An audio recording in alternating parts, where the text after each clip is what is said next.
First, find a studio. Second, find a good drummer. It's not sounding good. So I'll be using samples anyway.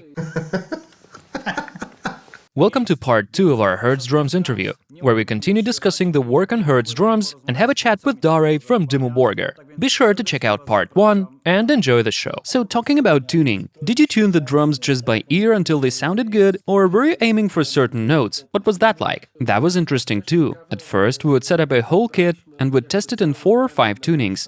Then we would single out like 2 tunings that worked best with that kit and record samples in those 2 tunings.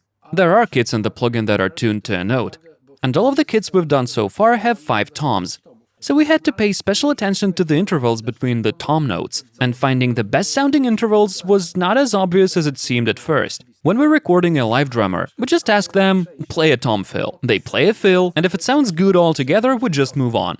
But with the plugin, the process is completely different. When someone opens up the plugin and hits a tom, there is no drum fill. They hear just this tom without any context. And it's the sound of that tom ringing out for 3 to 5 seconds that tells you if the tom is in tune or not. So tuning the drums with that in mind takes a lot of effort. No one's gonna check those toms in the context of a fill. People will just go like,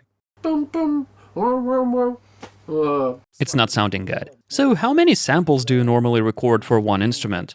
Or does it all depend on the instrument? It's hard to tell. So it all depends on the instrument.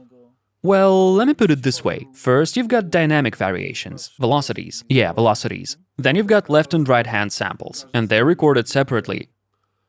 Then there's the humanize function that alters the samples even further. Then, depending on the instrument, like for example for the snare, you've got center, edge, and rimshot strokes, played separately with the left and right hand. That's a lot of work. Yeah, I don't even want to start counting. There are a lot of samples, like thousands of them. You see, our process goes like this. When we've got a sample that we think sounds good, we add it to our library, and then when we get to work on a new record, we test this sample in the context of a real mix, to see if it's any good. So most of the presets we've got in our libraries are taken from our real mixing sessions. They worked really well in our mixes, so they will work in your mixes too. The only thing you need to take care of is tuning the kit to your key. So don't be afraid to play around with that pitch slider, because it really makes a difference. So who's the target audience of your software? Who do you recommend it to? Well, let's be real. To record live drums and make them sound good, like really good, here's what you have to do. First, find a studio. Second, find a good drummer. And I see that smile on your face because you know from your experience that good drummers are rare. And so this individual comes to your studio, he wants to sound good, he can barely play, he cannot afford new heads.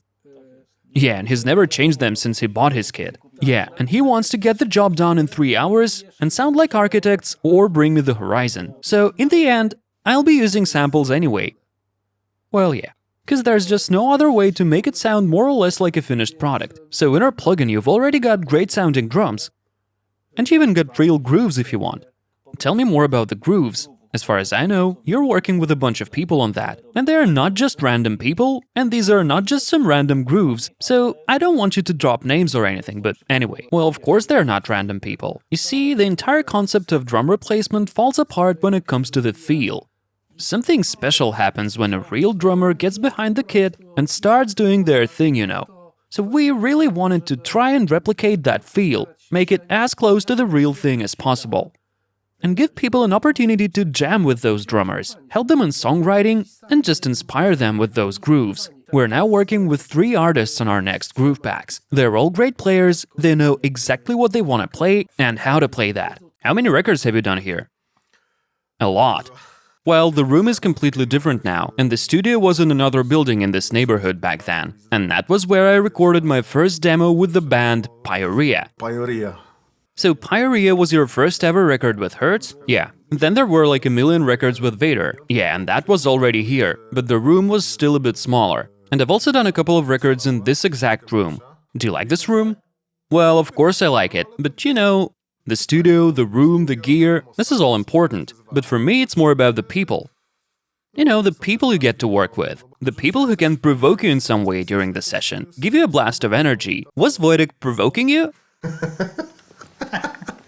Well, yeah, Wojtek and Slavik, they always want to get the best out of the drums and out of me, push me to the limit of my playing ability, so that there's not much editing required, because it's not the same when it's edited versus when it's actually played well. And I'm not even talking about playing to the grid, but rather about the feel, the groove, the energy, the musicality, and so on.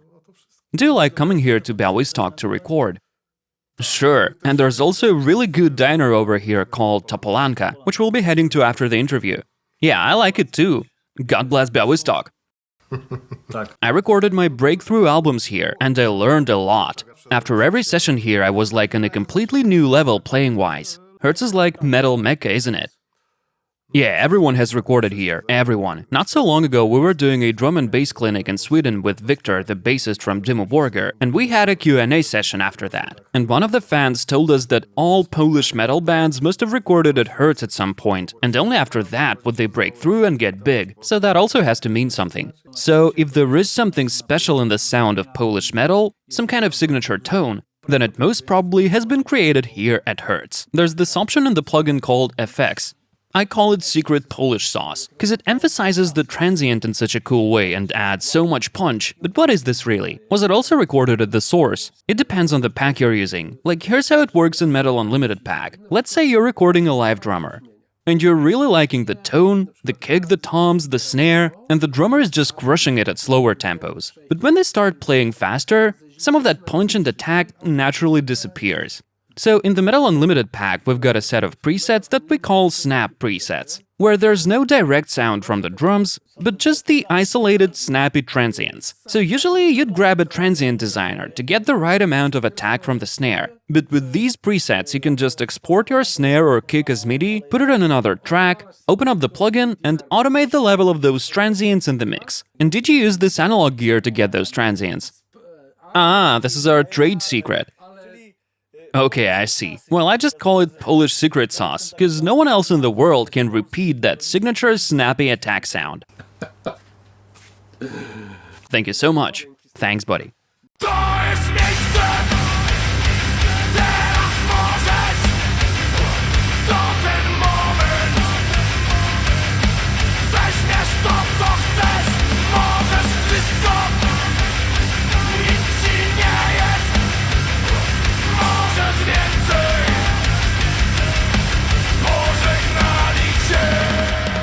Thanks a lot for watching.